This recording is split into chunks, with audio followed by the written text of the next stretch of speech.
Picture this: a solitary figure, cloaked in worn robes, his sandals kicking up dust as he walks an endless path beneath a vast, open sky. The wind howls across the plains, tugging at his sleeves, but his gaze never wavers. He carries no map, no treasure, only a heart full of faith and a soul hungry for something beyond the horizon. This is the wandering monk, a seeker whose journey spans not just miles but lifetimes. Across the medieval world, from the misty hills of Ireland to the sun-baked roads of Persia, these spiritual travelers embarked on pilgrimages that defied the ordinary. They weren't just walking to sacred sites, they were stepping into the unknown, driven by a calling deeper than duty, a quest that blurred the lines between devotion and discovery. What would compel someone to leave behind home, comfort, even safety, for a life of constant motion?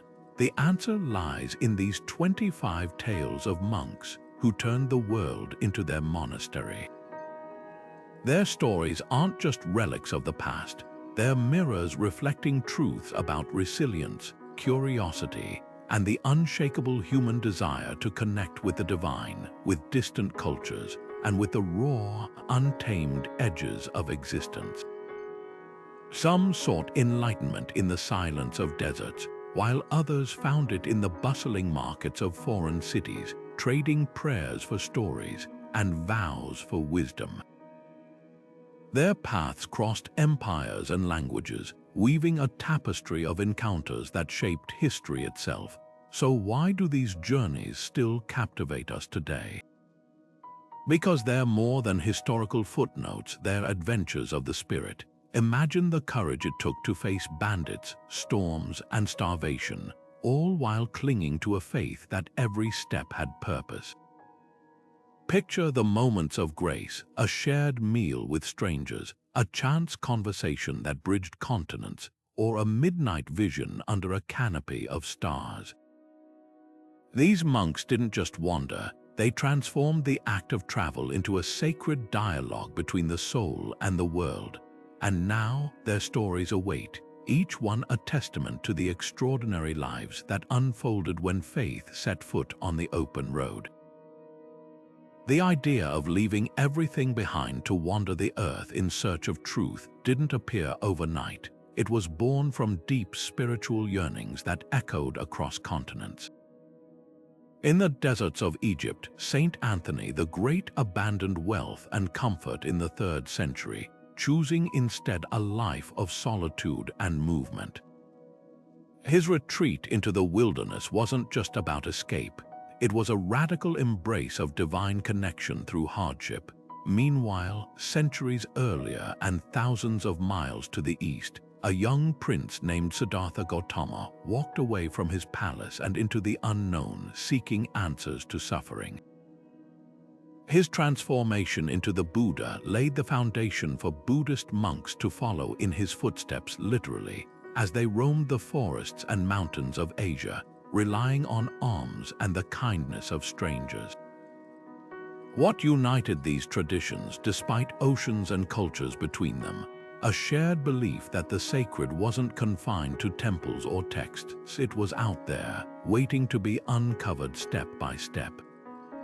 For early Christians, pilgrimage mirrored Christ's own journey through the wilderness, a test of faith and surrender. For Buddhists, wandering dissolved attachment, teaching monks to rely on nothing but the present moment. Over time, these ideals spread like whispers on the wind. Irish monks sailed into storms, trusting God to guide their fragile boats to unknown shores. Persian mystics walked the Silk Road, trading parables with merchants and scholars. Even the rules of monastic orders, like the Benedictines, carved out space for travel, not as a distraction from devotion, but as its purest expression. The world became their cloister, and every road a prayer, But who were the first to take this calling beyond borders, turning pilgrimage into a lifelong crossing of continents? That story begins with a man who carried his faith across deserts and kingdoms, leaving footprints that would inspire generations. Among the earliest and most legendary of these wandering monks was a man known only as Brother Theodoric, a humble figure who set out from Rome in the year 548 with nothing but a wooden staff, a leather-bound Bible, and a vow to reach Jerusalem on foot.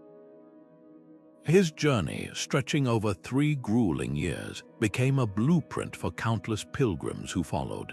Medieval chroniclers later pieced together fragments of his lost diary, recounting how he braved the Alpine passes in winter, his sandals crusted with ice, and crossed the pirate-infested waters of the Adriatic on a fishing boat manned by skeptical sailors. But the true test came on land. Bandits stalked the roads of Illyria, and Theodoric once spent 3 days hiding in a cave, nibbling stale bread while voices echoed outside, debating whether to kill him for his cloak. What kept him moving forward, not just faith, but the unexpected humanity he found along the way. In Thessalonica, a Byzantine silk merchant moved by Theodoric's blistered feet gifted him a pair of sturdy boots, insisting angels walked in disguise among men.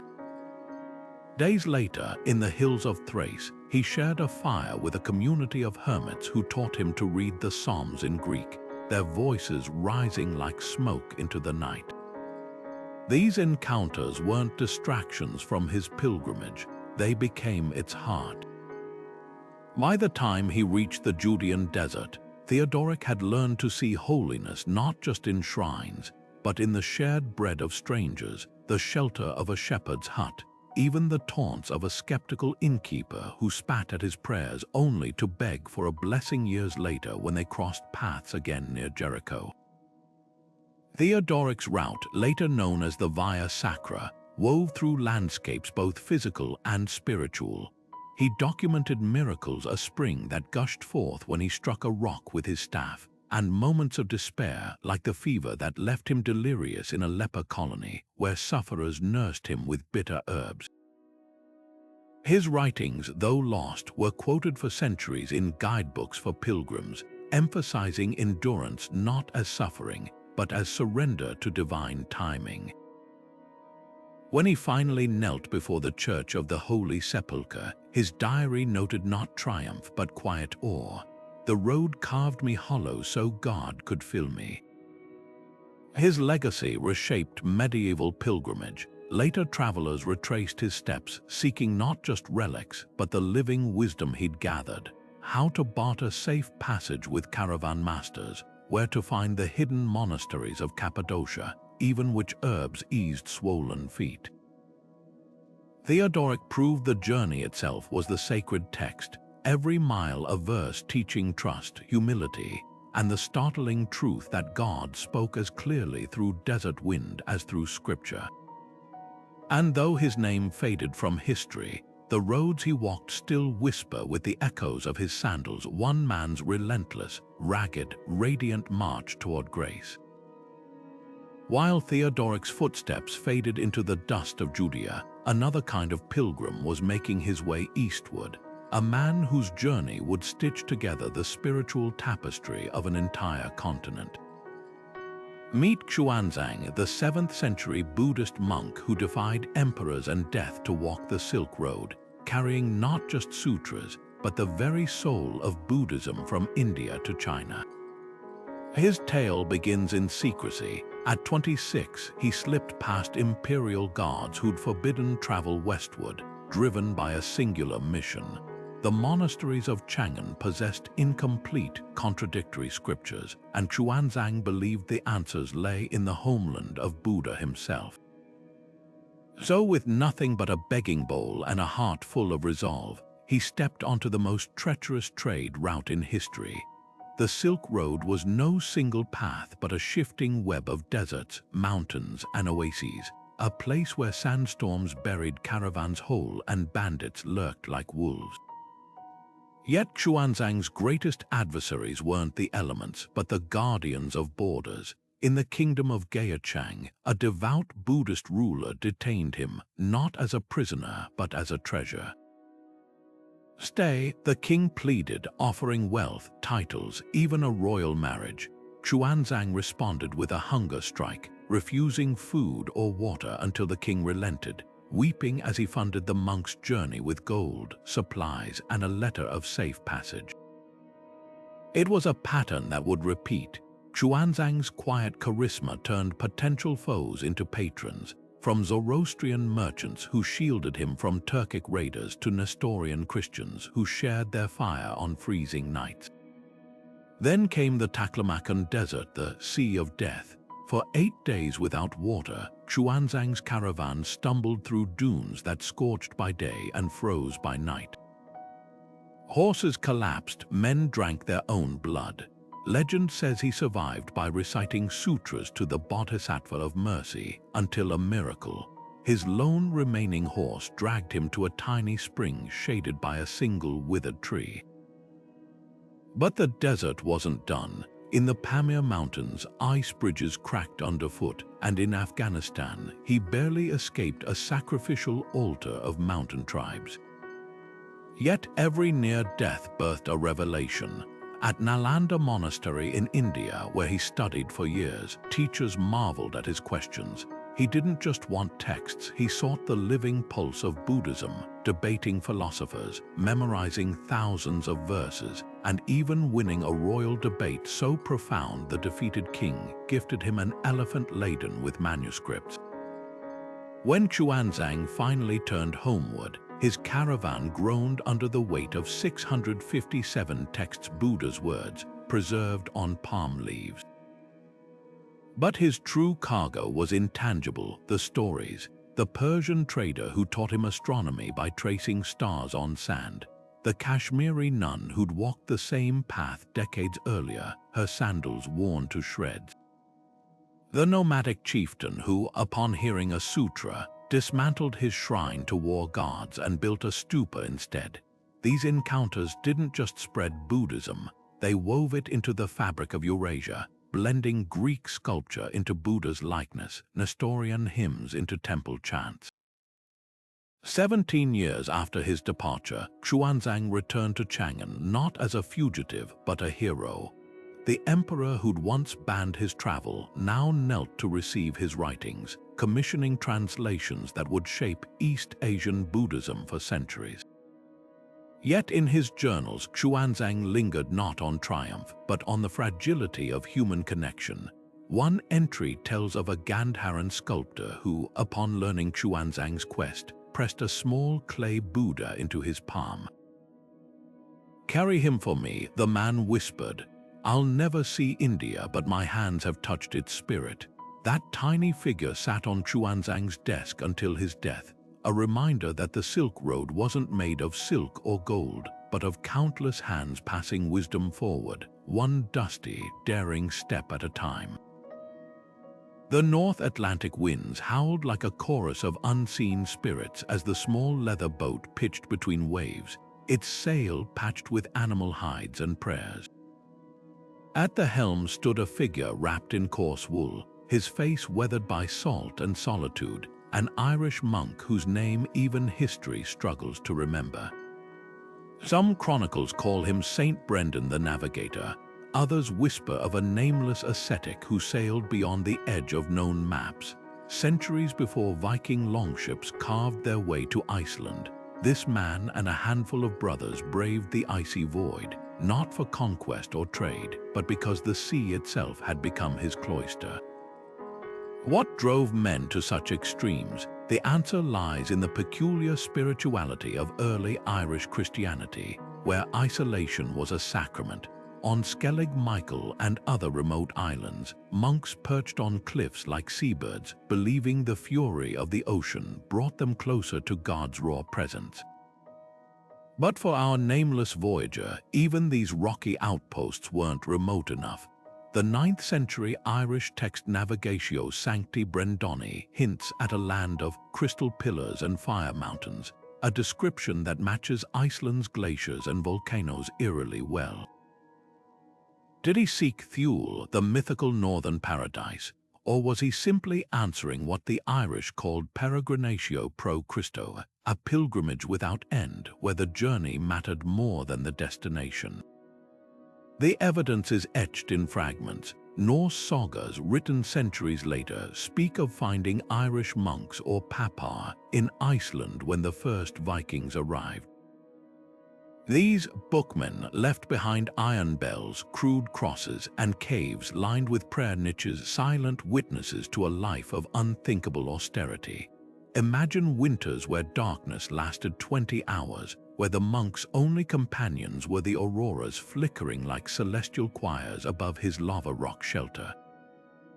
Yet the harshest trial wasn't cold or hunger, but the weight of absolute solitude. With no confessor to absolve him, no community to sustain him, his faith had to be as relentless as the tides. Historians still debate whether these monks came intentionally or were blown off course by storms, but the deeper truth lies in their legacy.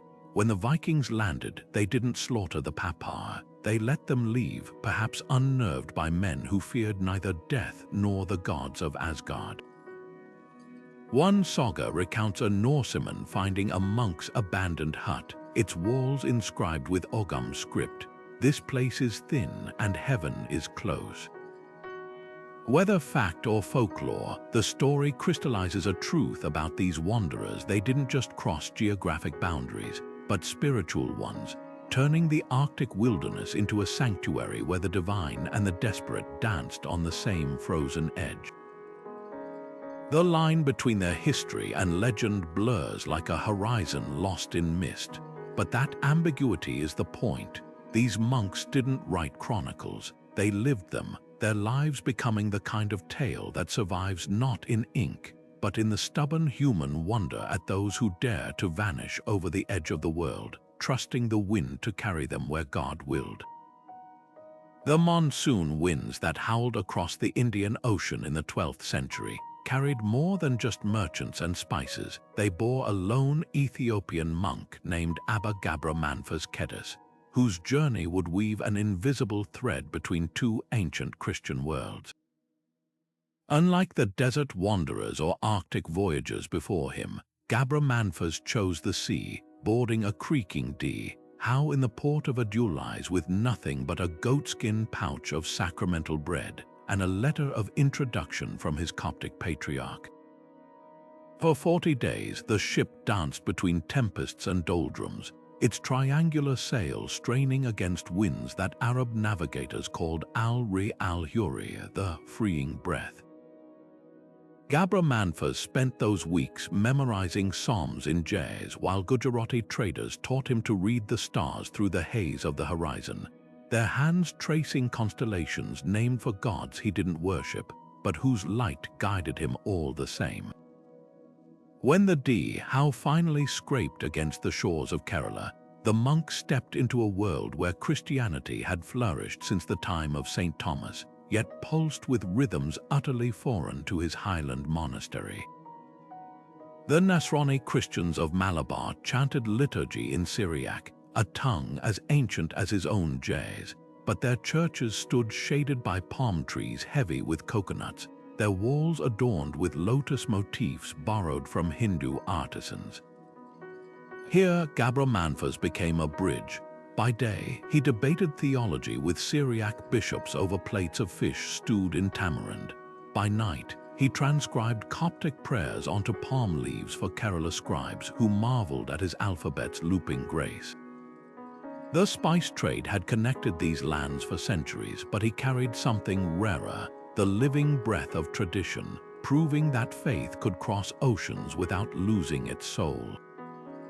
The monk's journals, preserved in fragmentary copies in both Axum and Kochi, reveal a world of startling exchange. He described Syrian Christian women wearing saris dyed with indigo from his homeland, their infants baptized with water mixed with Nile clay. He marveled at a Passover Seder celebrated by Kerala's Jewish community, where the bitter herbs tasted of local ginger instead of horseradish.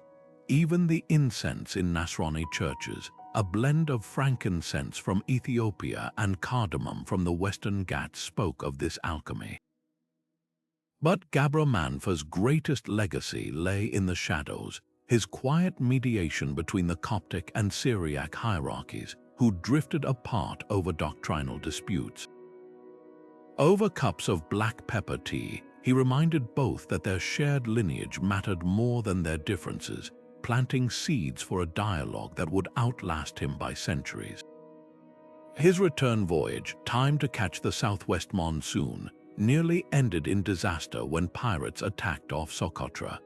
The monk's account claims he disarmed their rage not with weapons, but by singing Psalm 23 in a Syriac melody, a tune the brigands recognized from their Christian mothers. Whether fact or fable, the story captures the essence of his pilgrimage. In a fractured world, even enemies could be disarmed by the familiarity of a shared hymn. As his ship rode the monsoon back to Africa, the winds that had once seemed indifferent now felt like a divine current, carrying not just a man, but an entire tapestry of connections. And somewhere beyond the horizon, another pilgrim was preparing to walk the opposite path, a woman whose footsteps would trace not the sea roads, but the forgotten overland trails where faith and survival blurred into one. Beneath the flickering light of an oil lamp in a 14th century Armenian monastery, a monk's quill scratched across parchment, tracing coastlines no eyes in his homeland had ever seen. His name was Mekhiter of Ani, a scholar whose restless feet had carried him farther than any of his brethren across the scorching deserts of Persia, through the bustling bazaars of Baghdad, and into the marble halls of Mongol Khans. But his true legacy wasn't in the miles he walked. It was in the maps he left behind, intricate masterpieces where geography and devotion intertwined like the threads of a sacred tapestry. Mekhiter's journey began with a paradox. The more he traveled, the more he realized how little the world was truly understood. Medieval maps of his time often placed Jerusalem at the center, surrounded by mythical beasts and distorted continents. But Mekhiter had knelt in the actual dust of the Holy Land, had measured the Euphrates' breadth with his own strides, and knew the world demanded a clearer vision. His solution, a map that served both body and soul, one where pilgrims could follow accurate roads to Santiago or Jerusalem, yet also find spiritual signposts, a cross marking the spot where St. George slew the dragon, a tiny ship drawn where Jonah was swallowed by the whale. His work wasn't just art, it was survival. Traveling through Ilkhanate Persia under Mongol rule, Mekhiter learned to navigate political storms as deftly as mountain passes. One gripping account tells of his audience with Erljetu, the Mongol Khan who'd converted to Islam but still harbored curiosity about other faiths. When the Khan demanded proof of Christian miracles, Mekhiter didn't quote scripture. He unrolled a section of his unfinished map pointing to the Dead Sea. Here, he said, the waters are so dense no man can sink, just as your scholars report. Yet the Bible described this 3 ages before your cartographers confirmed it. The Khan, impressed, granted him access to the Royal Library's astronomical charts, which Mekhiter later blended with Armenian pilgrimage routes to create scales of unprecedented precision. But the monk's greatest revelations came from the unlikeliest teachers. In a Damascus caravanserai, he shared figs and philosophy with a Sufi mystic who taught him to see maps in the breath, to perceive landscapes as reflections of divine attributes. Mekhiter incorporated this wisdom into his symbols, rivers that branched like veins of the earth's soul, mountain ranges etched with psalm verses about lifting one's eyes to the hills. Even the colors whispered meaning, gold for sacred sites, deep blue for knowledge yet uncharted. Generations of pilgrims would clutch copies of Mekhiter's maps, their edges frayed from use. Crusaders, merchants, and even rival Muslim geographers praised their detail, though none could replicate their peculiar magic. How did a humble monk, armed only with faith and a quill, capture the world so completely? Perhaps because he understood that every road, no matter how dusty or dangerous, was just a line drawn between the human and the holy, and in that space between the ink and the infinite Mekhiter of Ani found his calling. Snowflakes swirled like frozen prayers around the face of Zenkai, a Japanese monk whose black robe stood in stark contrast to the blinding white slopes of the Himalayas. It was the winter of 1382, and he had traded the tranquil rock gardens of Kyoto for the howling winds of the world's highest peaks, not for conquest but for surrender. To find the moon's reflection, he later wrote, one must first shatter the ice. His journey began as an act of defiance against the comfort of temple life, where enlightenment too often became a ritual rather than a revelation. The climb nearly killed him. Thin air turned each breath into a battle, and ice crystals lashed his skin like needles. Yet in the most unexpected places, kindness found him. Tibetan hermitages carved into cliffsides offered refuge not with grand gestures, but with silent understanding. One night, in a cave lit by yak butter lamps, an elderly lama pressed a handful of tsampa into Zenkai's numb fingers without a word. The roasted barley flour mixed with snowmelt became his first meal in 3 days. Such moments taught him that solitude didn't mean isolation. Even in the Himalayas, the path was shared. Zenkai's journals reveal a practice transformed by the mountains. In Japan, Zazen meditation meant stillness on tatami mats, but here, mindfulness became a survival skill. He learned to sit with the storm, allowing blizzards to rage outside while his breath anchored him like a root-gripping stone. The cold, he wrote, was the greatest teacher. It strips away all but the essential until even the thought of warmth is a distraction from the present. His poetry brims with paradox, the fire of freezing, the silence that rings like a bell. One entry describes a moonlit vision where the peaks themselves seem to chant sutras, their snowcaps glowing like monastic robes. What drove him upward when every instinct screamed to descend? Not a search for answers, but a longing to dissolve the questions. High on a glacial pass, Zenkai experienced what Tibetan mystics called turgul, a spontaneous awakening where perception shattered like ice giving way to light. The sky entered my bones, he scrawled in shaky script. Yet his most poignant revelation came later, in a shepherd's winter camp. Watching a nomad woman spin wool while humming a mantra, he realized enlightenment wasn't hidden in the clouds. It was woven into the ordinary, the relentless, the human. When Zenkai finally descended, his legs scarred by frostbite, he carried no relics or sacred texts, just a single line of verse brushed onto a strip of birch bark. The mountain walked me home. His tale spread through Zen monasteries, not as a call to reckless asceticism, but as a reminder that the deepest truths often lie where the body is pushed to its limits and the spirit, against all odds, soars. The chains bit into brother Nicodemos' wrists as the pirate galley sliced through the wine-dark sea, each oar stroke carrying him farther from his monastery on Mount Athos.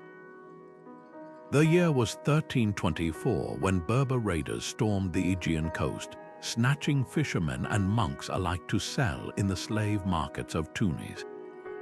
For Nicodemos, a scribe who'd spent his life copying illuminated psalters, the shock wasn't just the brutality, it was the realization that his vows now meant nothing.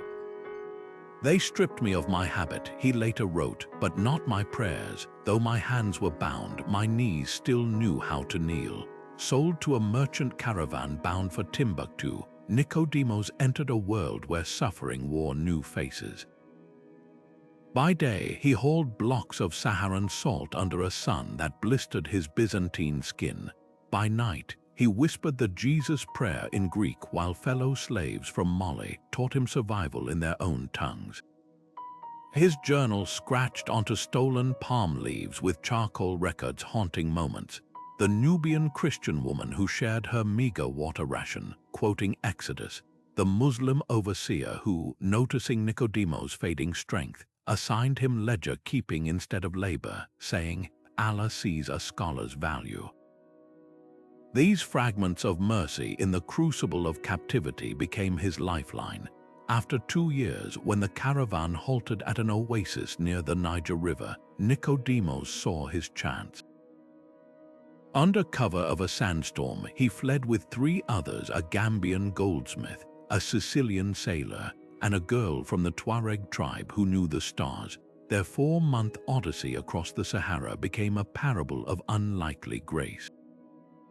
The Gambian crafted a compass from magnetite ore. The Tuareg girl led them to hidden springs. The sailor bartered his silver earring for passage on a Nile-bound dhow. Nicodemos' contribution, hope. He transcribed psalms onto scraps of leather, trading verses for bread at desert villages where Christianity had long faded but the echo of Coptic hymns lingered. When he finally stumbled into Constantinople emaciated, his once black beard gone white, the city barely recognized him, yet his account of captivity and providence shook the Byzantine world. Unlike ascetics who chose poverty, Nicodemos had known involuntary deprivation. Hunger without purpose is hell. Hunger offered to God becomes manna. His descriptions of Saharan nights where the Milky Way seemed close enough to touch inspired a generation of mystics to see creation anew.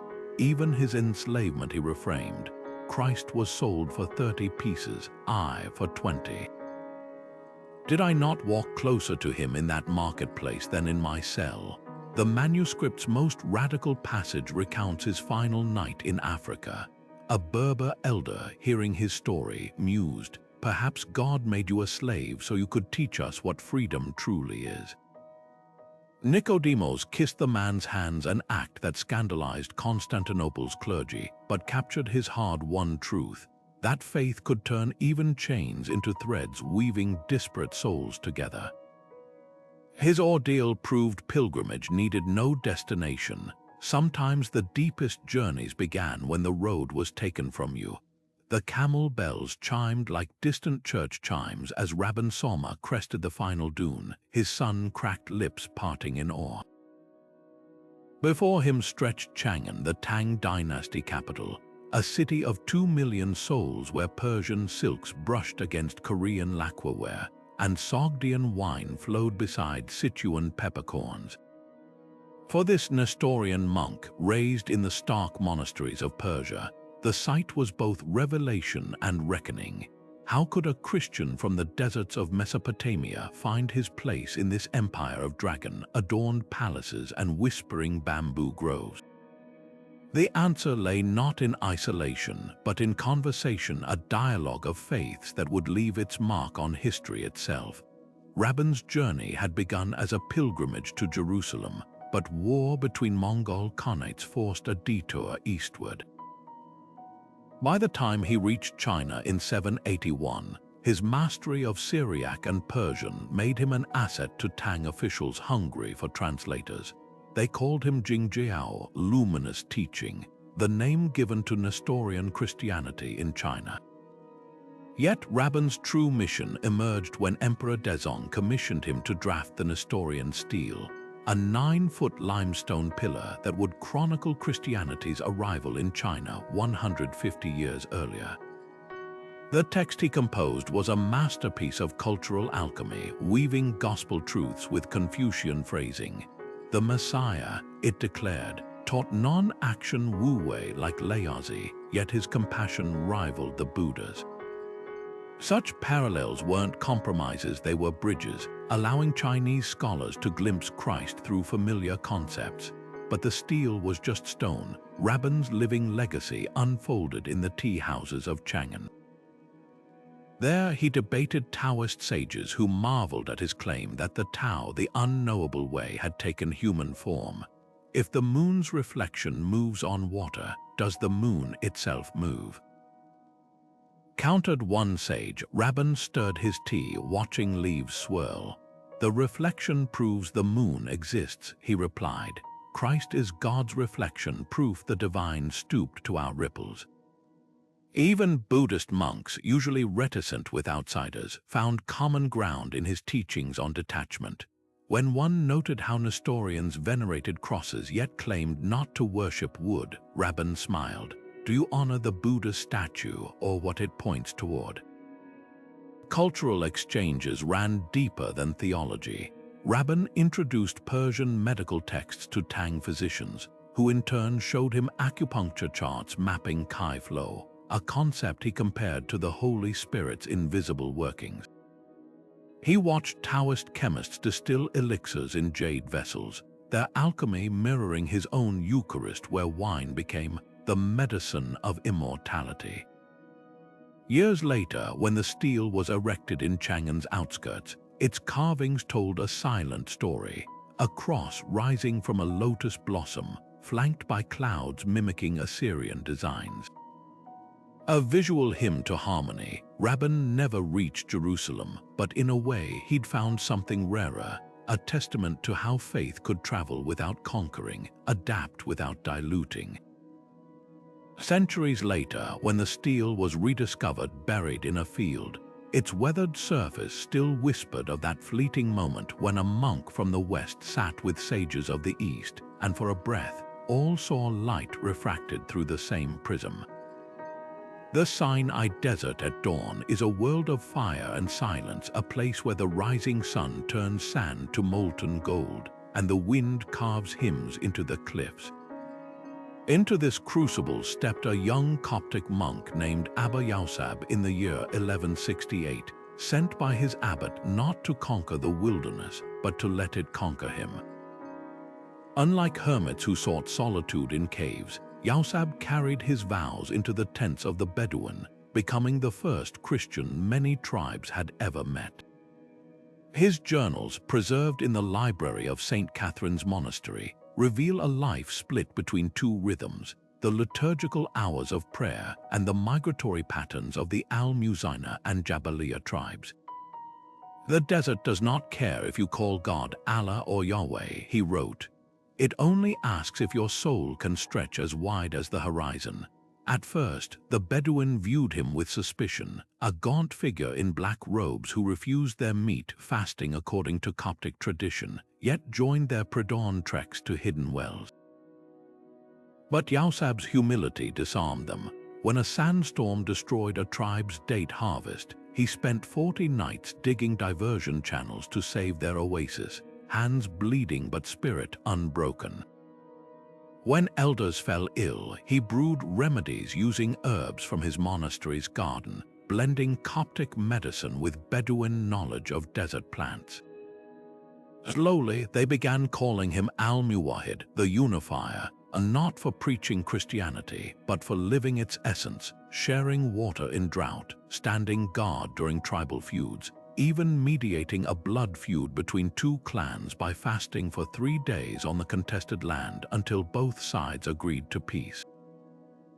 His letters to the monastery brim with insights that reshaped Coptic asceticism, where earlier desert fathers saw the wilderness as a battleground against demons. Yausab found divinity in its harshness. The Bedouin taught me that thirst is a prayer, he scribbled on a scrap of parchment. When your tongue sticks to your palate, you understand the psalmist's "My soul thirsts for you."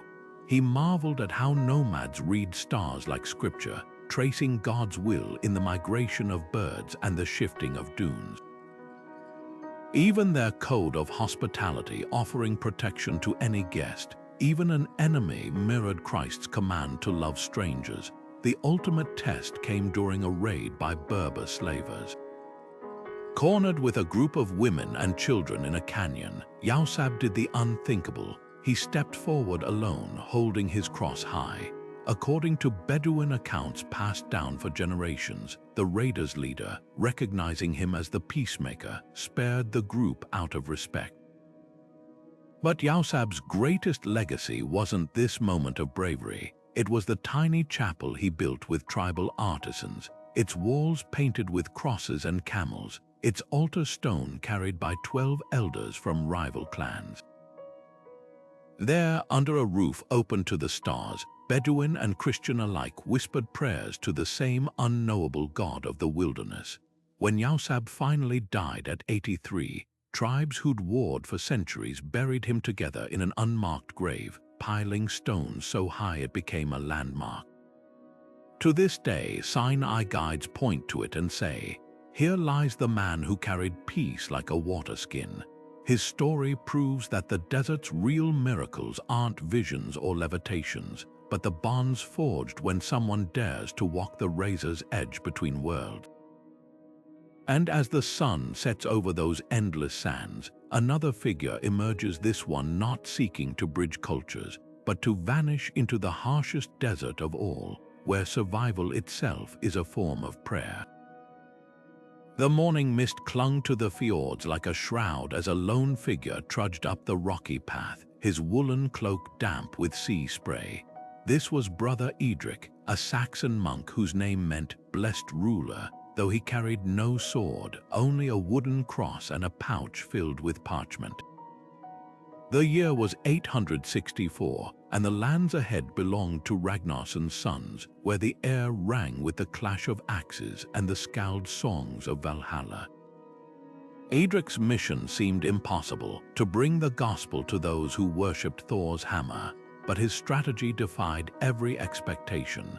Instead of condemning the old gods, he sought bridges between faiths, starting with the very symbols the Norsemen held sacred. His first audience with a Viking jarl nearly ended in bloodshed. When the chieftain scoffed at his weak Christ, Edric didn't flinch. He pulled a rune-carved staff from his bag, one side etched with the story of Baldur's death, the other with Christ's resurrection. "Your own sagas speak of a God who dies and returns," he said. "What if the truth you seek wears a different face?" The jarl's laughter died when Edric pointed to the similarities between the Christian Alpha and Omega and the Norse rune Alges, both symbols of divine protection. This wasn't erasure, it was translation. Soon, Edric was carving gospel verses in runic script, turning the Vikings' own alphabet into a vessel for scripture. Farmers found his wooden plaques nailed to sacred oaks, merging Yggdrasil's branches with the tree of life.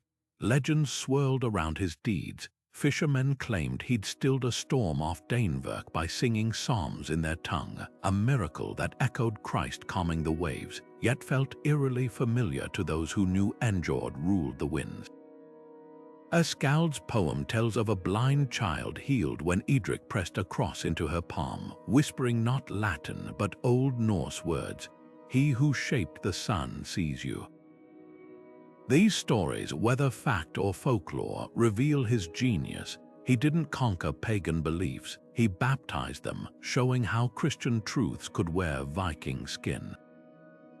But was his mission truly successful? The answer lies in the shadows. Few mass conversions followed Edric's footsteps, and many rune stones he carved were later defaced. Yet his legacy endured in subtler ways. Norse baptisms began incorporating hammer signs alongside crosses, and Yuletide feasts slowly absorbed Advent themes. Most tellingly, when King Harald Bluetooth commissioned the gelling stone centuries later, its runes declared Christ's triumph, but its design still coiled with serpentine motifs from the Old World. Edric's approach proved that faith could take root without uprooting culture, that the gospel didn't need to break the Viking spirit, only redirect its fire. His final days are shrouded in mystery. Some say he died in a skald's hall, translating the Lord's Prayer into alliterative verse. Others claim he vanished into the northern lights, his staff blooming with runes no one could read. But perhaps the real ending is written in the quiet persistence of those hybrid traditions, where Norse mothers lulled babies with psalms sung to the rhythm of longships, and Christian altars stood on foundations once laid for Thor. Edric's story reminds us that conversion isn't always a battle. Sometimes it's a slow, patient grafting of one sacred story onto another until both bear unexpected fruit. The cliffs of Vardsia didn't so much rise from the earth as erupt sheer faces of golden rock, veined with crevices that whispered in the wind like forgotten psalms. Into this labyrinth of stone came a man with nothing but a chisel and a vision, David the Builder, a Georgian monk whose name would become legend. Exiled from his monastery for defending peasants against a noble's cruelty, David didn't just seek refuge in these cliffs, he reshaped them. Working alone for 12 years, he carved not a mere hermit's cell, but the first arches of what would become a vertical city of faith, suspended between heaven and earth. What drove such audacious labor? The answer lies in David's unique blend of piety and practicality. Unlike desert ascetics who fled civilization, he saw isolation as a fortress, not just for the soul, but for the vulnerable. His first cave, barely taller than a man, expanded into a network of chambers, a chapel with frescoes painted using ochre mixed with wine, grain stores chiseled into honeycomb shelves to keep rats out, even a hidden aqueduct fed by mountain springs. As word spread, other hermits arrived not to escape the world, but to preserve what was best in it. A former blacksmith forged iron brackets to support terraces. A scribe turned a cavern into a scriptorium where manuscripts were copied by lamplight. By the time Mongol horsemen thundered through the valleys below, Vardsia was ready. Its 1,000 hidden passages sheltered entire villages, while its monks lowered baskets of bread and cheese to refugees huddled on ledges. Modern pilgrims still speak of the monastery's uncanny presence. The walls breathe, one traveler wrote, noting how morning light filters through fissures, casting cross-shaped shadows that creep across the stone like living things. Another described the Whispering Gallery, where voices carry through hidden ducts, a feature archaeologists believe monks used to chant responses across different cave levels, creating a chorus that seemed to rise from the mountain itself. But the true marvel isn't the architecture, it's the paradox David embodied. In a place designed for solitude, community flourished. Monks passed tools along human chains to carve higher chambers. Anchorites who'd vowed silence tended shared herb gardens on terraces no wider than a prayer mat. Even now, visitors find traces of this delicate balance, a single sandal left beside a fresco of St. George, or wild grapes still climbing terraces first planted 8 centuries ago. The miracle of Vardsia isn't that one man carved a mountain, it's that his solitude became a symphony, a testament to how the deepest withdrawal from the world can sometimes create the strongest shelter for others. And as the Caucasus winds hum through its empty halls, the rocks seem to remember, sometimes to build a sanctuary, you must first disappear into the stone. The air in Antioch hung thick with the scent of burning herbs and decay, a miasma so potent it made the eyes water. Brother Zacharias of Edessa pulled his rough woolen scarf tighter over his nose as he stepped over a body wrapped in stained linen, the third he'd passed before reaching the market square. The year was 542, and the plague of Justinian was devouring the Byzantine Empire street by street. Unlike scholars who would later write about the plague from safe distances, Zacharias walked its bleeding heart, his chronicle a raw testament to humanity unraveling and reassembling itself in the shadow of death.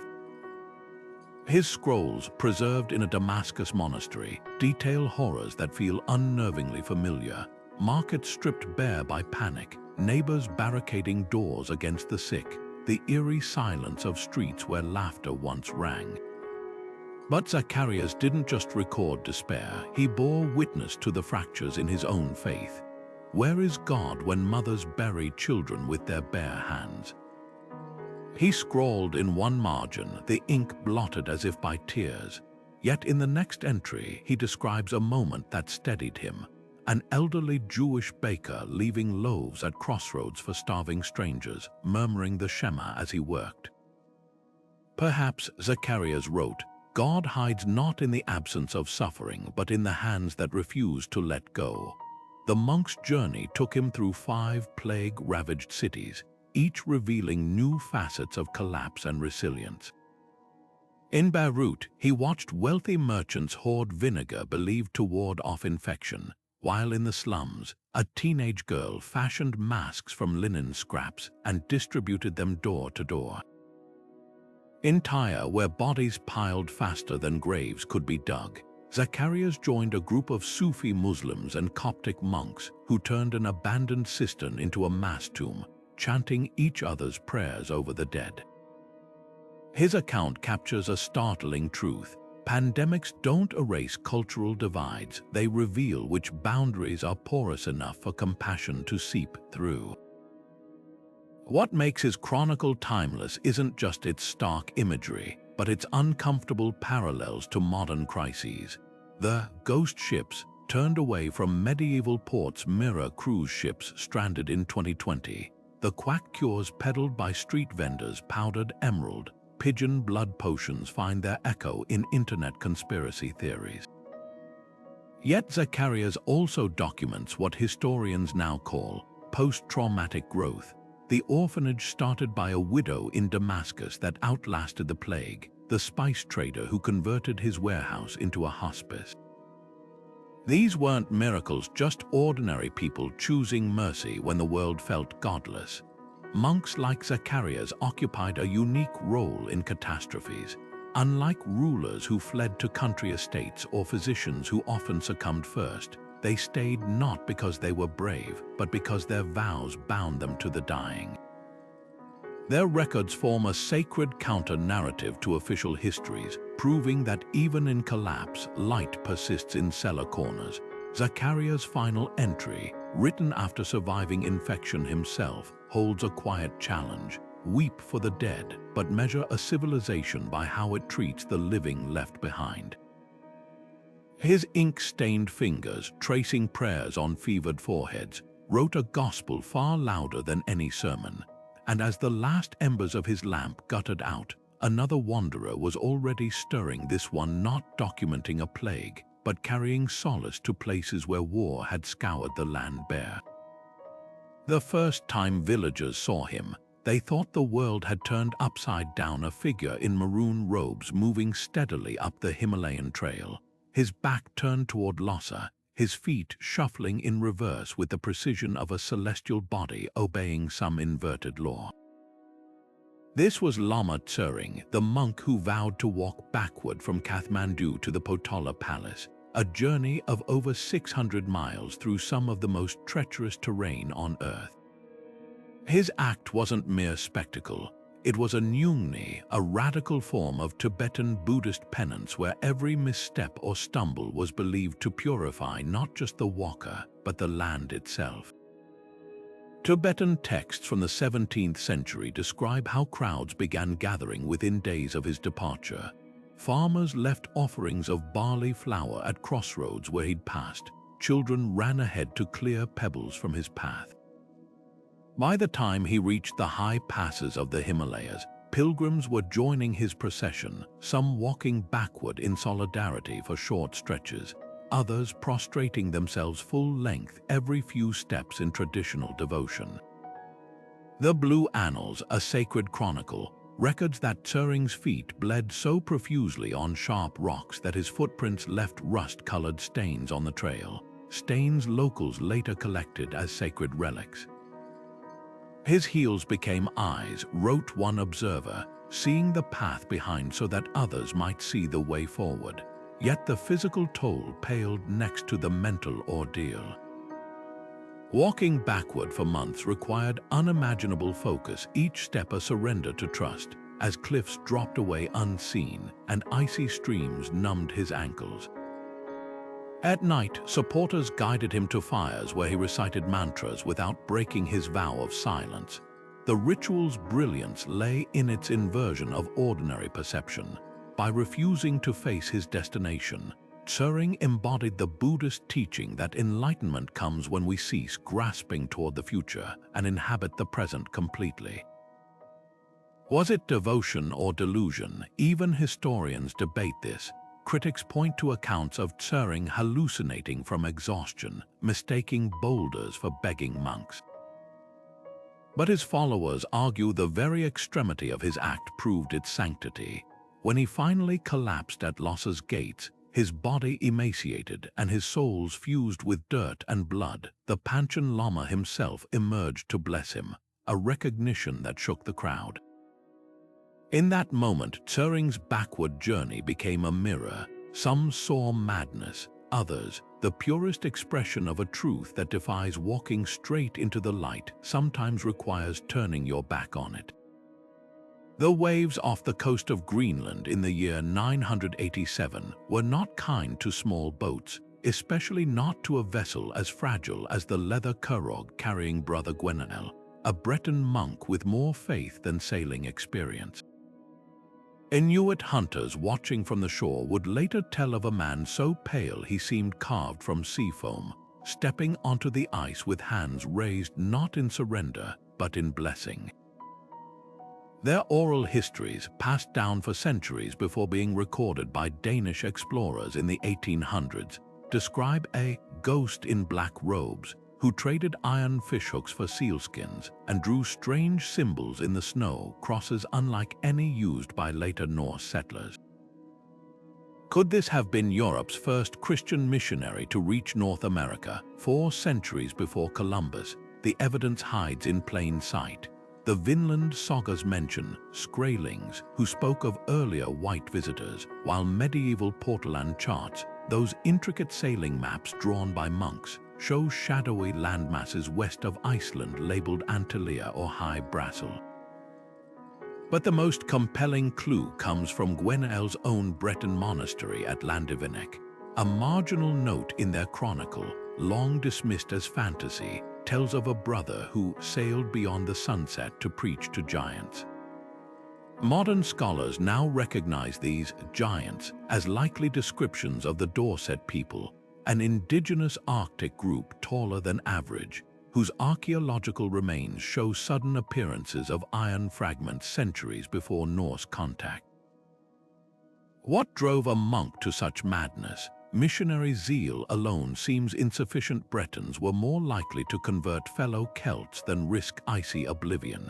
The answer may lie in Gwenael's childhood. Born to a family of oyster divers in Morbihan, he grew up hearing fishermen's tales of lands beyond the horizon, where currents carried driftwood unlike any European timber. His monastery's library held copies of St. Brendan's legends, and the idea that God's creation extended farther than maps showed would have been intoxicating. Unlike Columbus, who sought gold and glory, Gwenael's quest seems to have been pure kenosis, a self-emptying journey into the unknown where every league sailed was a prayer. Yet the real mystery isn't whether he arrived, but whether he was alone.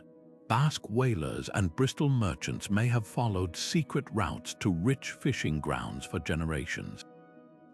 A single line in a Welsh chronicle mentions white-robed travelers returning from the west with stories of forests that burned forever, possibly referring to Newfoundland's peat fires. Even Gwenael's fate is unclear. Inuit accounts say he wintered with them, teaching children to scratch crosses onto walrus tusks before vanishing one spring with the ice melt. Did he attempt to return home? Did his boat join the hundreds of wooden ghosts that still wash up on Hebridean shores, barnacled and wordless? The sea keeps its secrets. But Gwenael's story, however fragmentary, reshapes our understanding of medieval exploration. This wasn't the age of discovery, it was the age of wandering, when faith and curiosity could carry a man farther than any map dared suggest. And as the Arctic winds howl over those ancient landing sites, They seem to whisper that some journeys matter less for their destinations than for the simple, staggering fact that they were attempted at all. Deep in the Siberian taiga, where winter lasts 9 months and the snow piles higher than a man's head, a figure in patched robes shuffled between the pines, his breath frosting the air with each prayer. This was Father Sailwan, a monk who vanished into the world's largest forest in 1483 and didn't emerge for 4 decades. Unlike hermits who sought solitude in caves, Sailwan embraced motion, covering thousands of miles on foot, not to escape the world but to bless it. His journals, preserved in scraps of birch bark by Evenki hunters, reveal a spirituality woven into the very fabric of the wilderness. "The trees are pillars of God's cathedral," he wrote. "The wolves sing its liturgy." The taiga tested him mercilessly. Frostbite gnawed at his fingers until he learned to wrap them in strips of reindeer hide. Starvation nipped at his heels until the Evenki taught him which lichens could be boiled into broth. Yet Sailwan's greatest struggle wasn't survival. It was understanding the spiritual tapestry of the land he wandered. When he stumbled upon a shaman's ritual near Lake Baikal, instead of condemning it, he sat silently at the edge of the firelight. Later, he scribbled in his journal, "Their drums beat the same rhythm as my heart when I pray." Are we not calling to the same mystery, only with different tongues? This reverence extended to all life. Fur traders who expected a sermon were startled when Sailwan bartered his only metal cup, a prized possession, to free a trapped sable. "Every creature bears Christ's image," he told them, pressing his forehead to the trembling animal before releasing it into the underbrush. His prayers, scratched onto bark with a charred stick, often began with phrases like, "For the winged ones who do not know their own beauty," or "For the rivers that carry secrets too heavy for human ears." Centuries before ecology became a movement, Sailwan saw the taiga as a living sacrament, where a snapped branch was a broken commandment and a spider's web glistening with dew was a psalm made visible. What drew him deeper year after year, not just devotion but a paradox, the more he disappeared into the wilderness, the more he encountered himself. Hunters' tales describe finding his campsites a circle of stones around cold ashes, with crosses carved into birch trunks at the cardinal points. Some claimed his footprints vanished unnaturally between steps, as if the forest absorbed him between strides. Others swore they heard him chanting with wolves, his voice blending into their howls until man and beast became a single hymn. Sailwan's final journal entry, written in shaky script before his body was found curled beneath a cedar, holds a simple plea: "Let my bones nourish this earth as its beauty has nourished my soul." Today, botanists note a peculiar cluster of white flowers growing near where he died, a species never before documented in the region. The Evenki call them Siluanov Tisvetok, Sailwan's blossom. Whether miracle or coincidence, they bloom each spring just as the ice breaks on the rivers, a fleeting testament to a man who wandered so far into the wild that he became part of its grammar. And as the wind stirs those petals, the taiga whispers back the question Sailwan spent a lifetime answering. What if holiness isn't found by conquering the wilderness, but by surrendering to its endless, green embrace? The candlelight in the great library of Constantinople flickered across the pages of a manuscript that could have gotten a man killed back home. Hunched over the parchment with ink-stained fingers, the Persian monk known only as Marjonan moved quickly, not just to absorb the words but to memorize them.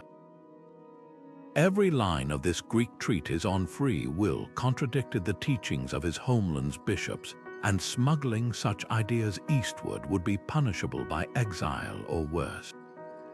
Yet here he sat in the year 734, a scholar in exile by choice, trading the safety of orthodoxy for the dangerous thrill of knowledge. Marjonan's journey to Byzantium had begun with a question whispered after evening prayers. If God is truth, why do we fear those who seek it? Raised in the rigid theological schools of Ctesiphon, he'd mastered Zoroastrian and Nestorian texts only to hunger for something beyond sanctioned learning. The breaking point came when a Syrian traveler described Constantinople's libraries where pagan philosophers stood shoulder to shoulder with church fathers, and debates crackled like fire in dry grass. Disguising himself as an Armenian merchant, Mar Yonan joined a silk caravan heading west, his satchel hollowed out to hide the one possession he couldn't leave behind, a battered copy of Ephraim the Syrian's hymns, its margins crammed with his own heretical doubts. Constantinople astonished him. At the University of the Magnora, he heard professors argue whether Plato's forms aligned with Christian metaphysics, a debate unthinkable in Persia, where philosophy bowed to doctrine. By day, he posed as a scribe, copying Aristotle under the watchful eyes of imperial censors. By night, he slipped into clandestine study circles where Jewish Kabbalists, Muslim astronomers, and Monophysite monks traded insights like contraband. His notebooks from this period, later found hidden in a monastery wall near Mosul, reveal a mind on fire, diagrams comparing the Zoroastrian Amsha Spenta to Christian archangels, notes on Hypatia's lost mathematics scribbled beneath psalm verses. But the most dangerous knowledge came from Patriarch Germanus himself. Invited to translate Persian texts for the Byzantine court, Mar Yonan gained access to works banned in his homeland, especially those of Theodore of Mopsuestia, whose writings on Christ's dual nature had been condemned as Nestorian heresy. For months, he committed entire treatises to memory using a trick taught by a Coptic mnemonist, associating each theological concept with a spice in the marketplace. Cinnamon became divine grace, black pepper, human free will. His return to Persia was a masterpiece of subterfuge. Shaving his beard and dyeing his hair with walnut husks, he joined a group of Armenian pilgrims heading east. The real treasure wasn't in his baggage, it was in his mind. At caravanserais along the Silk Road, he'd whisper memorized passages to trusted listeners, who transcribed them onto scrolls small enough to hide in oil jars or camel saddles. One particularly daring student sewed Aristotle's metaphysics into the lining of a mule's harness, stitch by painstaking stitch. The rebellion these texts sparked wasn't violent but seismic. Within a decade, secret study groups from Samarkand to Susa were debating ideas that challenged both Zoroastrian magi and Christian bishops. A marginal note in an 8th century Syriac manuscript captures the ripple effect. They say Mar Yonan's students argue in hidden valleys, their voices carrying farther than arrows. His true legacy wasn't in converting minds to Greek thought, but in proving that pilgrimage isn't always toward a place, sometimes it's toward a way of thinking. And the most perilous journeys aren't measured in miles, but in the distance between what we're taught and what we dare to discover. The sun hung low over Jerusalem's rooftops when Brother Arnau of Montserrat first heard the sound that would unravel his life, a Sufi hikka ceremony spilling from an alleyway near the Church of the Holy Sepulchre. The rhythmic chanting, so unlike the Gregorian tones of his Catalan monastery, pulled him like a hook in the heart. For months, he'd been copying manuscripts in the scriptorium of the Holy Cross, his hands tracing Latin psalms while his soul thirsted for something he couldn't name. That night, he followed the sound to its source, a dimly lit zawiya where men in woolen cloaks swayed like reeds in a river, repeating the name of God until the walls themselves seemed to breathe. Arnau didn't understand the Arabic words, but the hunger in their voices mirrored his own. When an elderly sheikh pressed a cup of spiced coffee into his hands and said, "The beloved speaks all tongues," something inside him cracked open. What followed was a double life that would have been comical if it weren't so perilous. By day, Arnau remained Brother Arnau, meticulous scribe, dutiful attendee of Mass at the Church of the Nativity.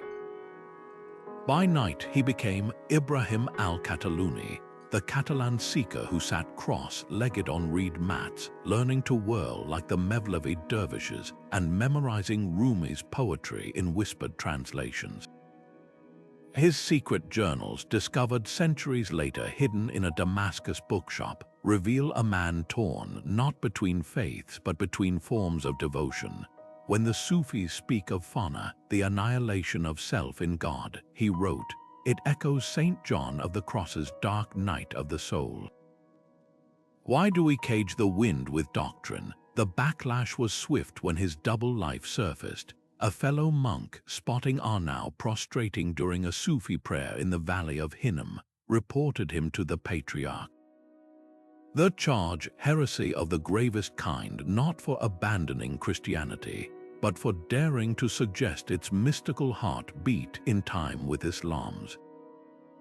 Arnau's trial transcripts, preserved in the Vatican archives, record his defiant question to the tribunal.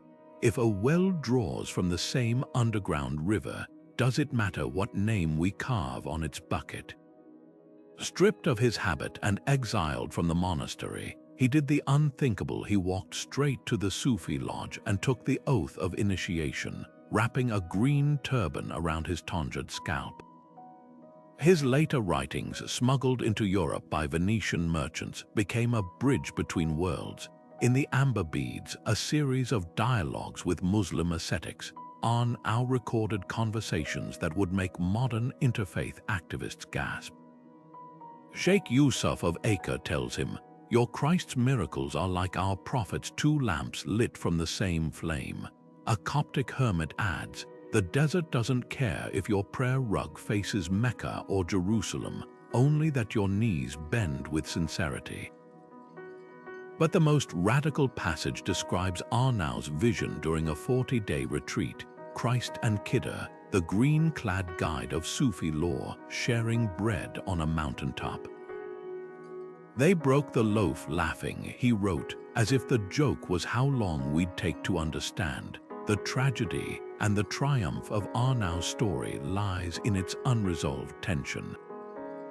The monastery that excommunicated him later burned his books, yet fragments survived in Muslim libraries, treasured by Sufis who saw in him proof that divine love laughs at borders. Modern scholars still debate whether he was a heretic, a mystic, or simply a man who couldn't bear the walls between gardens when the scent of roses drifted over them all. Perhaps the answer is in the last line he ever penned, scribbled on a scrap of parchment now kept in a Marrakech museum. "They say I crossed a line, but what if the line was only ever drawn in sand?"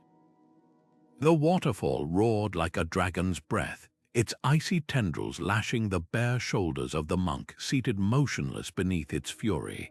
This was Haegong, a Korean Seon master of the 10th century, who had chosen the dead of winter to test a truth as sharp as the frozen needles forming in his beard, that the mind could master matter if only one dared to sit still long enough.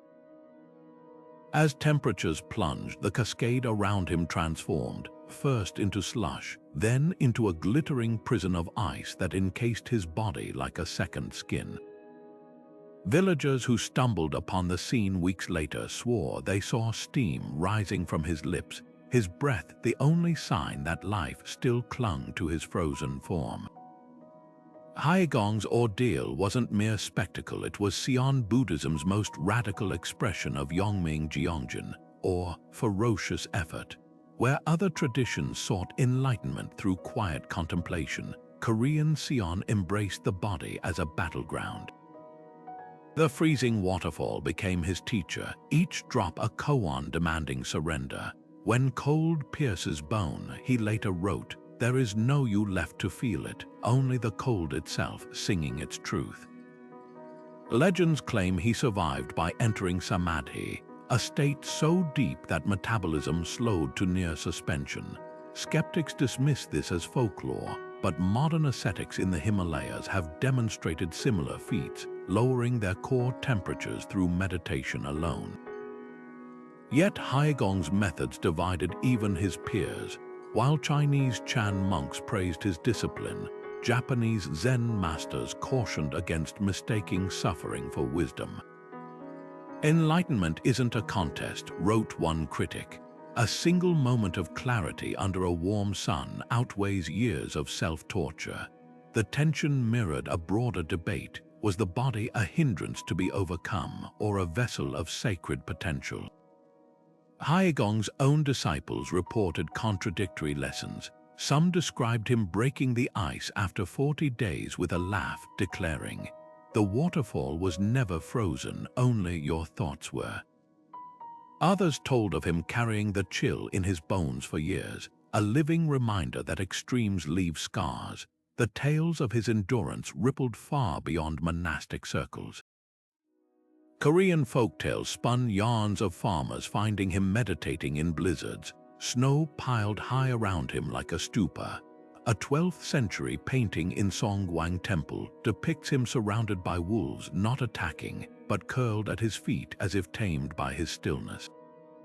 Most poignant is the account of his death. Sensing his end near, Haigong walked into a river during spring thaw, sitting cross-legged as the current carried him away. "Let the water complete what it began," he reportedly said, vanishing into the foam like a ripple returning to its source. Haigong's legacy endures in the quiet stubbornness of Korean Sion today, where monks still undertake winter retreats in unheated hermitages, their breath hanging frozen in the pre-dawn dark. But his deepest lesson wasn't about conquering pain. It was about dissolving the illusion of separation between self and world. The ice, the wolves, even the biting wind weren't adversaries. They were partners in a dance of awakening. And as the next monk gazes at a waterfall, considering his own limits, the question lingers: how far would you go to discover what lies beyond the edge of endurance? The night sky over Bologna in 1342 wasn't just a canopy of stars, it was a celestial manuscript, its swirling constellations and wandering planets inked in silver against the velvet dark. Brother Guido, a Franciscan monk with ink-stained fingers and a mind as restless as Mercury, spent his evenings not copying psalms but charting the heavens on stolen scraps of parchment. His monastery's abbot dismissed astrology as vanity, but Guido saw divine order in the planet's dance. When the Black Death emptied half the cloister's cells, he took it as a sign, not to flee but to walk. Armed with an astrolabe traded from a Jewish physician and a dog-eared copy of Elfraganus's Elements of Astronomy, he set his sandals toward Santiago de Compostela, trusting the stars to guide him where roads could not. Medieval pilgrims typically followed the Milky Way westward, its luminous trail earning the name Camino de Santiago, but Guido's path twisted like the zodiac itself. In Genoa's lantern-lit alleys, he bartered horoscopes for bread with Moorish sailors who taught him to read lunar tides in the wrinkles of a wave. At Montpellier's medical school, alchemists probing the secrets of mercury and sulfur debated whether the planets truly influenced fate or merely mirrored it. One evening, a silver-haired astrologer pressed a vial of lunaria into Guido's palm, a potion distilled when Jupiter aligned with the moon, said to reveal truth in dreams. That night, under a meteor shower, he dreamed of a towering shell, the symbol of Compostela, glowing with the same radiance as Venus at dusk. His most startling encounter came near Toulouse, where a band of Cathar heretics condemned to burn at dawn begged him to cast their natal charts. As Guido traced their planetary alignments by firelight, a realization struck: their stars mirrored his own. "If the heavens decreed destiny," whispered a dying woman, "then who decrees the heavens?" The question haunted him through the Pyrenees, where shepherds used the Pleiades to time lambing seasons. and in Leon, where a nun astronomer corrected his star maps using calculations from Persian Zij tables. Each encounter blurred the line between heresy and revelation. Critics later dismissed his miraculous detours avoiding bandits by Saturn's retrograde, finding water by tracking the moon's pull on groundwater, as lucky guesses. But Guido's journals reveal meticulous methodology. He noted how Mars's ascendance coincided with swollen tempers at roadside inns, prompting him to seek shelter in caves. He timed river crossings when the moon's absence promised calm currents. Even his arrival at Compostella's cathedral was calculated. He entered at dawn on the feast day of St. James, just as Jupiter, the pilgrim's planet, crested the horizon. The true marvel wasn't whether the stars guided him, but how his journey reframed medieval thought. By treating astrology not as superstition but as the alphabet of God's grandeur, Guido bridged cathedral and observatory. His Liber Itineraris Stellarum, though nearly burned by a suspicious cardinal, later inspired Copernicus's own annotations. In the end, his pilgrimage proved that faith and science weren't opposing paths, just different ways to walk the same sky-lit road, one trembling step at a time. The Danakil Desert doesn't just test the body, it melts the very air with temperatures so fierce they warp the horizon into shimmering mirages. Yet in the year 1234, a lone figure moved through this crucible, her black habit fluttering like a shadow against the salt flats.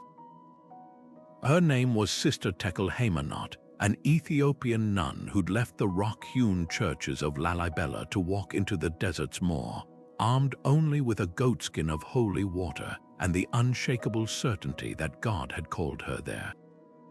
While male monks' desert wanderings filled chronicles, hers nearly vanished until a Bedouin trader discovered her journal tucked in a crevice near the Erta Ale volcano, its pages brittle but her voice startlingly alive.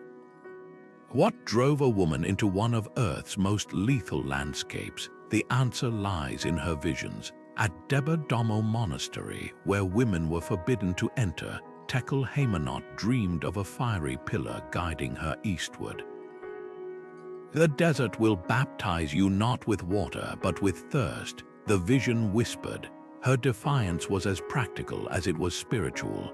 She sewed salt pockets into her robe to barter with Afar nomads, distilled venom from scorpions to trade for milk, and mapped water sources using the flight patterns of sandgrouse survival skills male pilgrims seldom needed to master.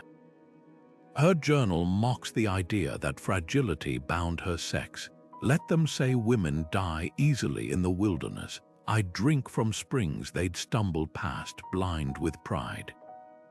Her prayers, scrawled in jays between accounts of sandstorms and sulfur vents, crackle with an intimacy rarely seen in monk Stoic chronicles. Where male ascetics addressed God as a sovereign, Tekel-Heamanot wrote to him as a midwife, "You who pulled me from the womb of darkness, pull me now through this birth canal of fire." When hyenas circled her camp, she didn't plead for rescue, she challenged the divine. If you gave them hunger and me faith, let us see which you shaped stronger. This raw dialogue with the sacred, stripped of formal liturgy, hints at why women's pilgrimages were erased. They threatened the hierarchy by proving divinity could speak directly to the weaker vessel. The desert nearly claimed her. Blisters became festering wounds, hallucinations twisted salt pillars into demons. Yet in her lowest moment, curled around a dying fire as a Khamsin wind scoured the land, she had her defining vision, Mary, not enthroned as Queen of Heaven, but squatting in the dust, grinding manna between stones like an Afar woman preparing injera. The mother knows hunger too, she realized. That vision birthed her most radical act. Upon stumbling into an Afar camp near death, she didn't just accept their mercy, she reciprocated, teaching them to weave palm fiber crosses that repelled scorpions. The nomads who'd never met a Christian woman called her Abba, Father, a title no monk would have bestowed. Why does history silence such journeys? The pattern is systemic. Male scribes framed pilgrimage as a male endeavor, depicting women either as temptresses luring monks astray or as passive sufferers like Saint Helena. Tekel-Heamanot's existence appends both tropes. Her journal's survival, likely because a far oral tradition preserved it as a curiosity, gives lie to the notion that women didn't wander. More likely, their stories were never recorded, or worse, deliberately erased. Even now, scholars debate whether her account is authentic, as if a woman's pen couldn't etch truth into parchment as readily as a man's.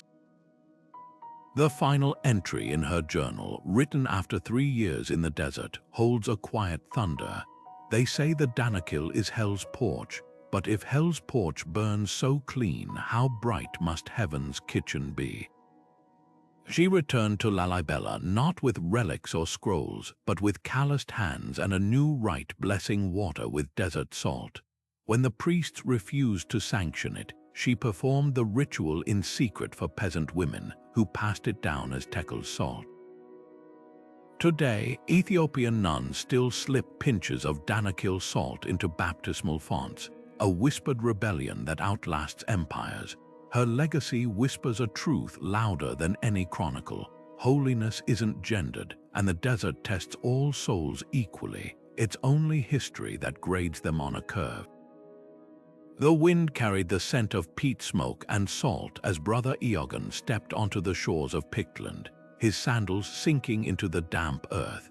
It was the spring of 712, and the young monk from Iona had been sent to convert a people who painted their bodies blue and whispered to standing stones. But Iogan carried no threats of damnation, only a small harp and a willingness to listen. His first encounter with the Pictish elders didn't go as church authorities might have hoped. When the tribe's druid offered him a cup of mead at their Beltane fire, Iogan didn't recoil. He drank deeply, then plucked his harp strings in time to their drums. This moment of shared rhythm became his strategy. Instead of condemning pagan rites, Iogan sought their hidden echoes of Christian truth, the Picts' veneration of springs. He spoke of baptismal waters, their reverence for the oak. He recounted the cross's timber.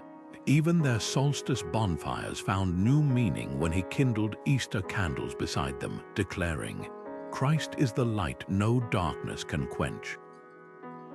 His methods scandalized fellow missionaries. One furious letter to Iona accused him of dancing with demons, but Iogan's journal reveals a subtler wisdom.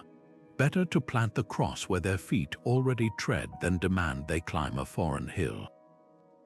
The ballads that survive, passed down by Pictish bards and later transcribed by monks, paint him as a man who walked the knife's edge between worlds.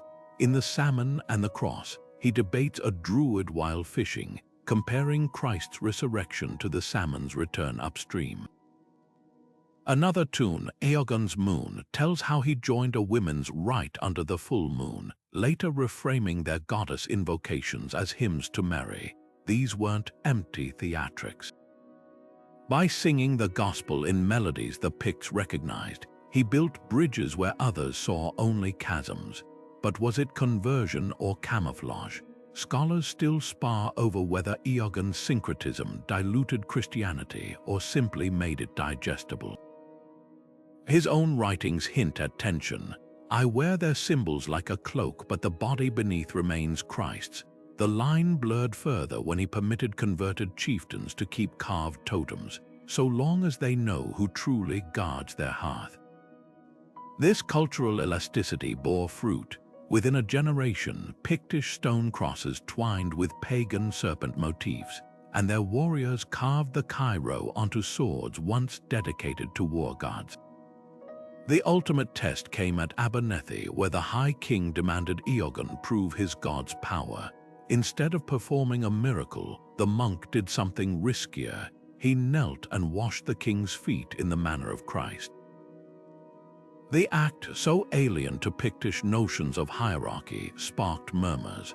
but when the king's chronic illness eased days later, likely coincidence, though the ballads claim otherwise, even Druids conceded his god had merit. Eogan's triumph wasn't in erasing the old ways, but in showing how they might point to something older still. His legacy lingers in the quiet syncretism of Scottish faith, where bonfires still leap on St. John's Eve, and standing stones bear crosses like grafts on ancient trees. The question isn't whether he compromised, but whether faith can ever spread without bending to meet the soil where it's sown. As one heretic's trial later mused, if Eogan sinned, it was the sin of loving his flock enough to speak in their mother tongue, even when that tongue had once praised other gods. The dust of the steppe clung to the monk's robes as he knelt before the most feared man in the world. His shaved head bowed not in submission, but in quiet defiance. This was Subutai the peacemaker, no relation to Genghis Khan's famed general, a Tibetan Buddhist monk who'd walked unarmed into the heart of the Mongol Empire in 1221, carrying nothing but a begging bowl and the unshakable belief that even conquerors could be conquered by wisdom. The scene should have ended in bloodshed. Instead, something miraculous happened. The great Khan, who'd raised entire cities for defiance, leaned forward on his saddle and asked, "Why does a man with no weapons stare at me like a general?" Subutai's answer would echo through Mongol courts for generations. Because the sword in your hand can break bones, but the sword in your mind breaks souls. This wasn't empty poetry, it was strategy. The monk had spent years studying the Mongols' nascent empire, recognizing that their lightning conquests left spiritual vacuums in their wake. Where other clerics saw barbarians, he saw a people hungry for meaning beyond the bowstring. His journals, preserved in fragments at Erdene Zoo Monastery, reveal a masterclass in cultural diplomacy. When warring clans demanded his arbitration, he didn't quote sutras, he spoke their language.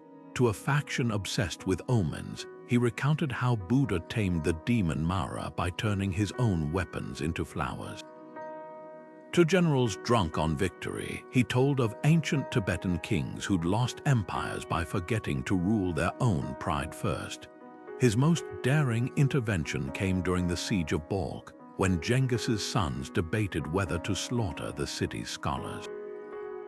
Subutai didn't plead, he provoked. "A wolf that eats its own pups starves next winter," he said, dropping a handful of crushed herbs into the Khan's tea. These men's knowledge is seed, burn it, and what grows from the ashes. The gamble worked, the scholars were spared, and their astronomical texts later guided Mongol campaigns as far as Hungary. But Subutai's true legacy lay in his reshaping of Mongol spirituality.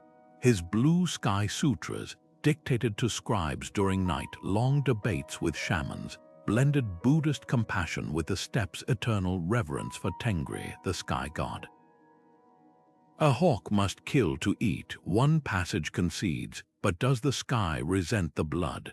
This synthesis gave the Mongols something unprecedented, an ethical framework for empire. His famous admonition to rulers, "Conquer yourself first," wasn't a call to pacifism but to discernment. When Urgedei Khan later spared Bukhara's libraries, citing Subutai's teachings, the monk's influence became clear. Faith could temper even the mightiest sword.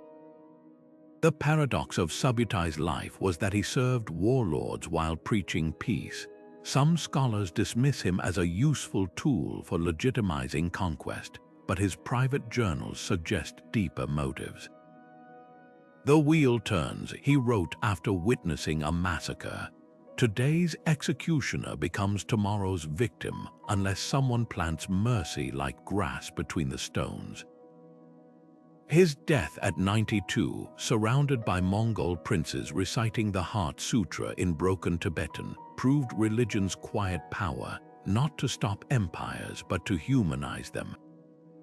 And as the last candle guttered out in his tent, the wind carried the sound of horsemen somewhere beyond the camp. their war chants softening into lullabies for a new kind of conqueror. Rain lashed the roads of Lorraine like divine punishment as Brother Thibault pressed forward, his arms cradling the wooden reliquary as if it held the last ember of a dying world. Inside rested a finger bone of St. Maurice, a relic entrusted to him by the Abbey of St. Michiel, not for safekeeping, but for deliverance to a besieged monastery in Krakow, 800 miles to the east. The year was 1423, and Europe lay fractured by war. Hussite rebels scorched Bohemia, Teutonic knights prowled the Baltic, and mercenaries haunted every forest. Yet Thibault walked unarmed, his only shield the conviction that the saint's presence would part dangers like the Red Sea. The first test came near Metz, where bandits ambushed his caravan. As they tore open his satchel finding only moldy bread and a breviary, their leader seized the reliquary. Gold, he sneered, prying at the latch, then his face paled. According to Thibault's diary, the man's hands began trembling uncontrollably before he dropped the casket and fled. Word spread. Soon, villagers gathered wherever Thibault rested, pressing scraps of cloth to the relic to create secondary brandia holy touch relics. A miller's daughter, mute since birth, reportedly sang a hymn after touching one. A withered apple tree in Nuremberg bore fruit when a brandia was buried at its roots. Skeptics dismissed these as superstition, but the crowd saw proof of something deeper, that holiness could travel, could touch, could stitch together a fractured Christendom through shared wonder. Winter nearly claimed the journey. Crossing the Carpathians in December, Thibault's group was trapped by a blizzard. His scribbled account describes a vision, St. Maurice himself, clad in the armor of the Theban legion, leading them to a hermit's cave where embers still glowed.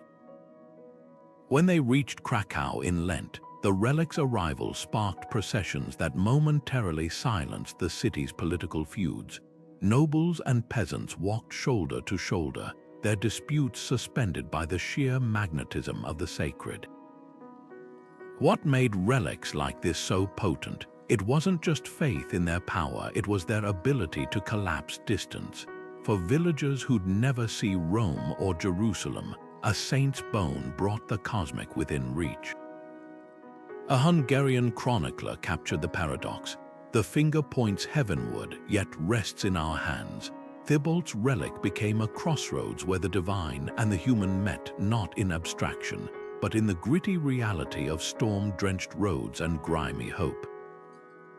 And as the relic found its permanent home above Krakow's altar, another truth emerged. Sometimes the most sacred journeys aren't those we make to holy places, but those that bring holiness to us.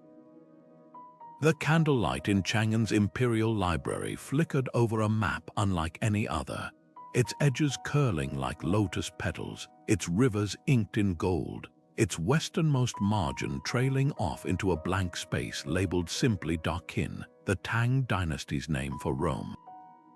The hand that drew it belonged to a monk named Xuanzang, a contemporary of the more famous Schwanzang, but whose pilgrimage took a different turn, not toward India's Buddhist heartland, but toward the distant, almost mythical West. His journals, preserved in fragments at Dunhuang, reveal a mind torn between devotion and curiosity. The sutras say enlightenment is within, he wrote, so why does my heart race at tales of Persian astronomers and Byzantine mosaics? Xuanzang's preparations for the journey were meticulous. He spent years bartering with Sogdian merchants for travel accounts, compiling phrases in 22 tongues, even studying Nestorian Christian texts smuggled along the Silk Road. His maps, though riddled with errors, the Caspian Sea drawn as a perfect circle, the Alps as jagged teeth, were revolutionary for their time. One showed a land route skirting the Tarim Basin's northern edge, where fewer bandits lurked. Another marked oases where a traveler might find safe haven between Kashgar and Samarkand. But his most daring creation was a star chart aligning Polaris with constellations unknown to Chinese astronomers. based on descriptions from Arab navigators.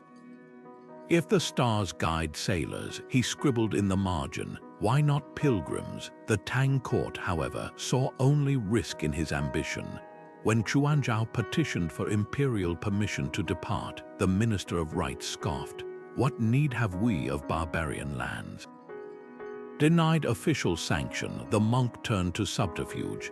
Disguised as a merchant, he joined a caravan bound for cotton, only to be betrayed by a nervous scribe who feared imperial retribution.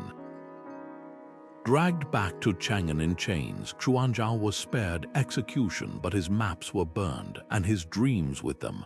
Yet failure birthed an unexpected legacy.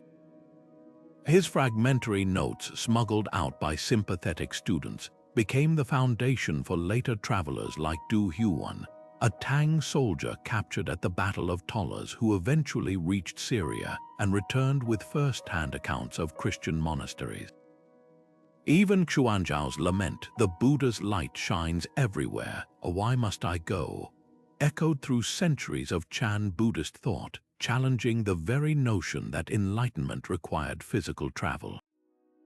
His story forces us to reconsider what makes a pilgrimage. Xuanzhao never set foot in Antioch or Alexandria, yet his mental journey, his wrestling with the tension between inner truth and outer exploration, left deeper footprints than many who walked the Silk Road. In a way, his unrealized dream was its own kind of odyssey, proof that sometimes the most profound voyages happen not across deserts, but within the uncharted terrain of longing itself. The maps he left behind, though incomplete, still whisper a tantalizing question. What might have been seen had one monk's gaze turned west instead of east? The peat cutter's blade struck something far softer than roots, a leather-bound book, blackened by centuries of bog water yet miraculously intact. When scholars peeled apart its pages, they uncovered not just words, but the heartbeat of a man lost to time, an anonymous monk who'd wandered Ireland in the 8th century, his diary a mosaic of storms, wolves, and divine whispers. The entries read like psalms scrawled in desperation, nights spent huddled in hollow oaks as tempests shook the world like a rat in a dog's jaws, mornings tracking wolf prints through frost, their howls mingling with his chanted prayers. What makes this nameless wanderer haunting isn't just his solitude, but the raw intimacy of his visions. One page describes Christ appearing not in glory, but as a fellow traveler, mud-caked and bleeding from the feet. Another tells of a wolf pack circling his campfire only to lie down like lambs when he shared his last crust of bread. The lines between reality and revelation blur. Did he truly converse with a raven that croaked Latin verses, or was hunger etching hallucinations into his mind? The diary's final entries grow sparse, the ink bleeding into the vellum like shadows at dusk. His last legible words, "The road is home," hold a quiet revolution. For centuries, monasticism meant stability, walls, rules, hierarchies, yet this monk's creed was motion itself, his cloister the wind, his abbot the stars. His fate remains a riddle. Did the bog claim him, swallowing his body as it preserved his words, or did he walk on, leaving only this fragile testament to a life unmoored from everything but faith? We'll never know his name, but the diary's survival feels like grace. Most medieval voices, especially those of ordinary monks, vanished without a whisper. How many other wanderers left no trace? Their stories might linger in the margins of history, a line in a chronicle about a certain brother who vanished into the woods, a folktale of a ghostly figure still seen on stormy nights, pointing pilgrims toward forgotten paths. The bog monk's legacy isn't just his words, it's the reminder that holiness once wore sandals, walked muddy roads, and sometimes, against all odds, left fingerprints in the dark. Across centuries and continents, these 25 wanderers shared one unshakable truth: that faith isn't a static monument, but a fire carried on foot. From the ice-bound hermitages of Siberia to the monsoon-drenched ports of Kerala, their journeys wove an invisible tapestry of devotion, stitching together empires and philosophies that should have been strangers.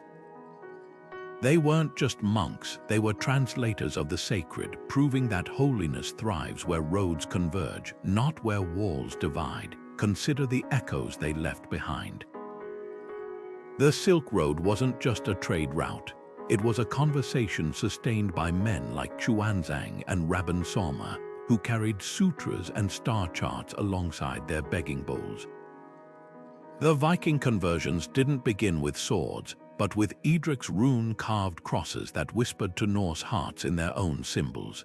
Even the plague-ravaged streets of Antioch bore witness to Zachariah's revelation that pandemics don't erase humanity, they reveal it in the hands passing bread through barred doors. These pilgrims didn't just walk through history, they bent it one blistered step at a time. What makes their stories pulse with urgency today is the very restlessness they embodied. In an age of algorithms and endless scrolling, their lives remind us that transcendence isn't found in comfort, but in the deliberate choice to step beyond the map's edge. The Bedouin who called Abba Yausab al-Muwahid the Unifier saw what we've forgotten, that the desert, like life, treats all souls equally. It's only our illusions of separation that make the journey seem impossible. A modern trekker on the Camino de Santiago once scribbled in a hostel's guestbook, "Every step is a prayer." That's the legacy these monks left, not relics or shrines, but a blueprint for transformation. They understood what we're aching to relearn. That purpose isn't found in destinations, but in the raw, unfiltered act of moving forward, even when the road vanishes beneath your feet. So tell us in the comments, where has your path taken you? Whether it's a commute or a pilgrimage, a struggle or a surrender, every journey whispers their same timeless question. What are you willing to carry, and what must you leave behind? Hit subscribe and let's keep unraveling these hidden histories together. The next turn in the road might just change how you see the world.